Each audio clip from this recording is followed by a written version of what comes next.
Hi, this is Accounting Grade 12 tutorial, and the topic is Accounting Concept and Unique Ledger Accounts. This term 1 work. Previously, I'll be dealing with income statement. Now I'm dealing with balance sheet statement. Balance sheet statement is divided into two sections: the asset section as well as the equity and liability section. Whenever we are talking about the accounting equation, we are saying assets is equal to equity plus liability, while balance sheet statement reveals the proper definition of that. Other words, there is no account under equity and liability section will not impact under asset section. Each and every account under equity and liability section have an impact under one of the assets accounts.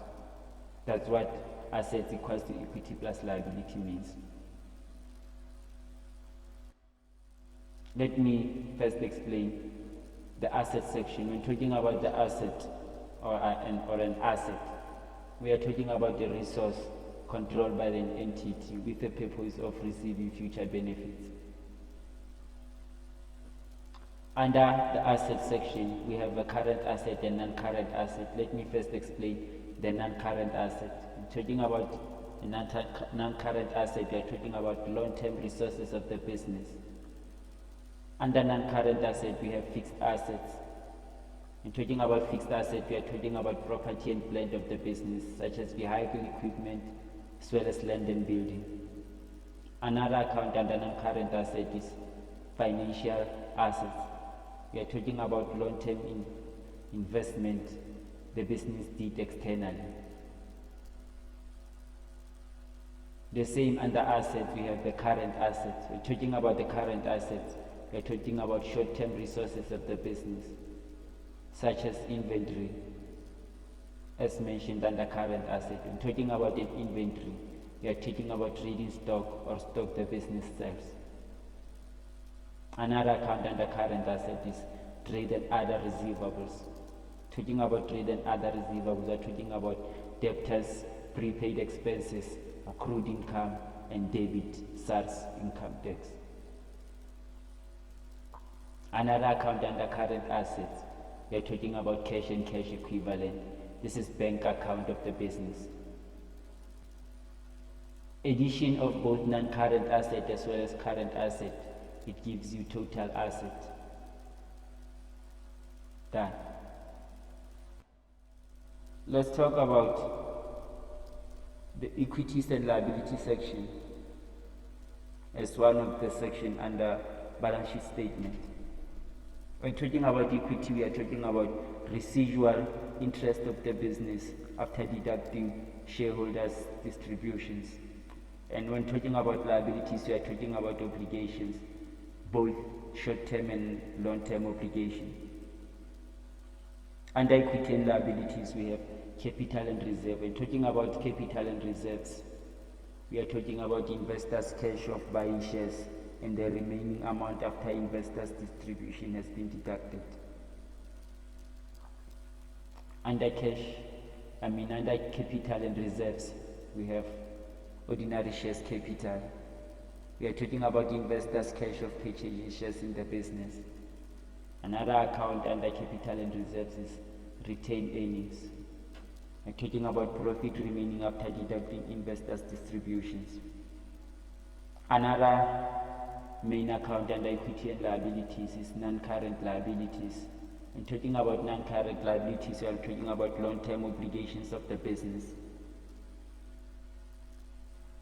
Under non-current liability, we have a mortgage loan. We are talking about long-term obligation of the business that deals with specifically a loan. Yeah. And then let's move on. Under equity and liabilities, again we have a current liability or a current obligation. When talking about the current liabilities, we are talking about short-term obligations of the business. Under current liabilities, we have trade and other payables. Here we are talking about money that is payable to creditors. For instance, income received in advance, accrued expenses, and credit SARS income tax. And then under the same current liabilities, you have shareholders for dividends. Here we are talking about shareholders' benefit of investing in the business shares, such as dividends and interim dividends. Another account under current liabilities we have is current portion of loan. And talking about current portion of loan, we are talking about short-term obligation of the business that deals with loans.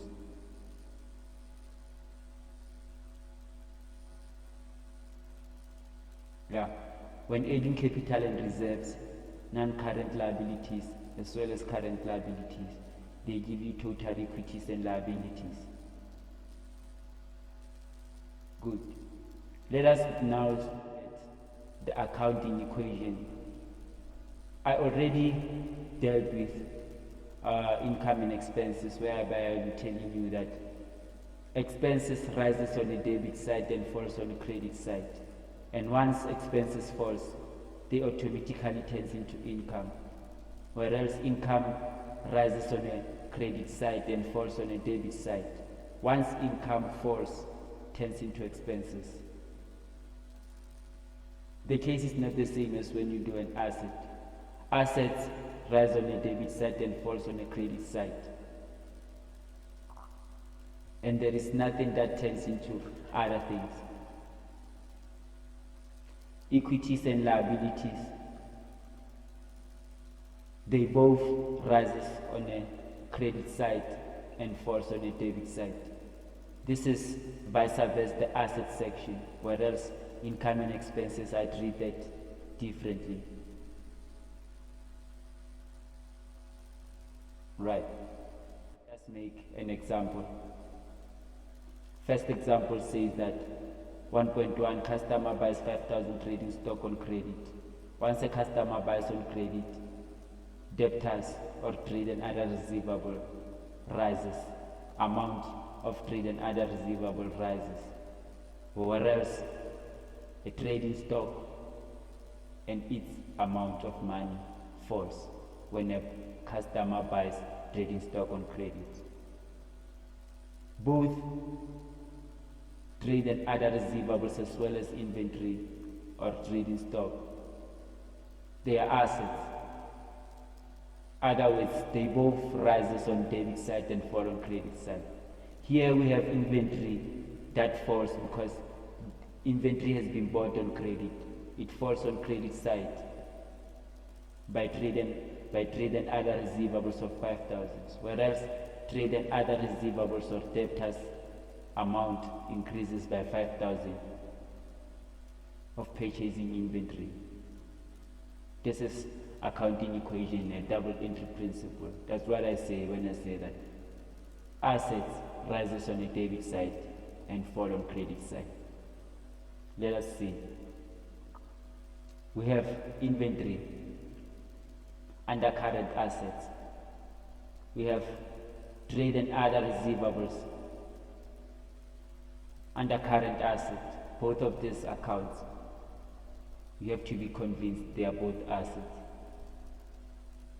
Now, let us make another example, saying that the customer pays 5,000 as settlement of account. Other words, that amount of inventory customer bought on credit, now the customer pays. Now we aren't going to record an inventory because customer doesn't return a damaged inventory or whatsoever, but he or she is specifically taking money directly into our business bank account. That's why you're gonna credit, trade and other receivables. Other words, amount of money customer pays owes us reduces since the customer pays. And then since bank is cash and cash equivalent under current assets, it increases on debit side or rises on credit side with 5,000 from debtors or trade and other receivables. Example number 3 saying that business bought 35,000 vehicle cash. Assets rises on a debit side and fall on credit side. Here business buy a vehicle. Other words, the business take money from its bank account and pay that vehicle. Bank account reduces on credit side since it's cash and cash equivalent, it's an asset. Falls on credit side. And then vehicles, it's a fixed or tangible asset, rises on a debit side with the same 35,000.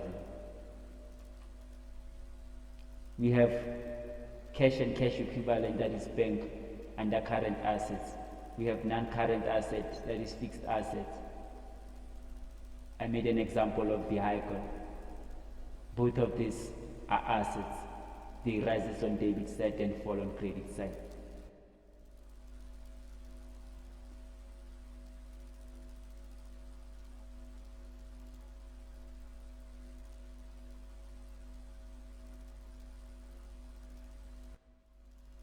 Let us now answer the above exercise. First transaction says that business deposit cash amount of 25,000 as long-term investment in AG Bank. Guess what? Bank reduces. Since our bank takes money to another bank as an investment of 25,000, that's where the bank decreases or reduces on credit side.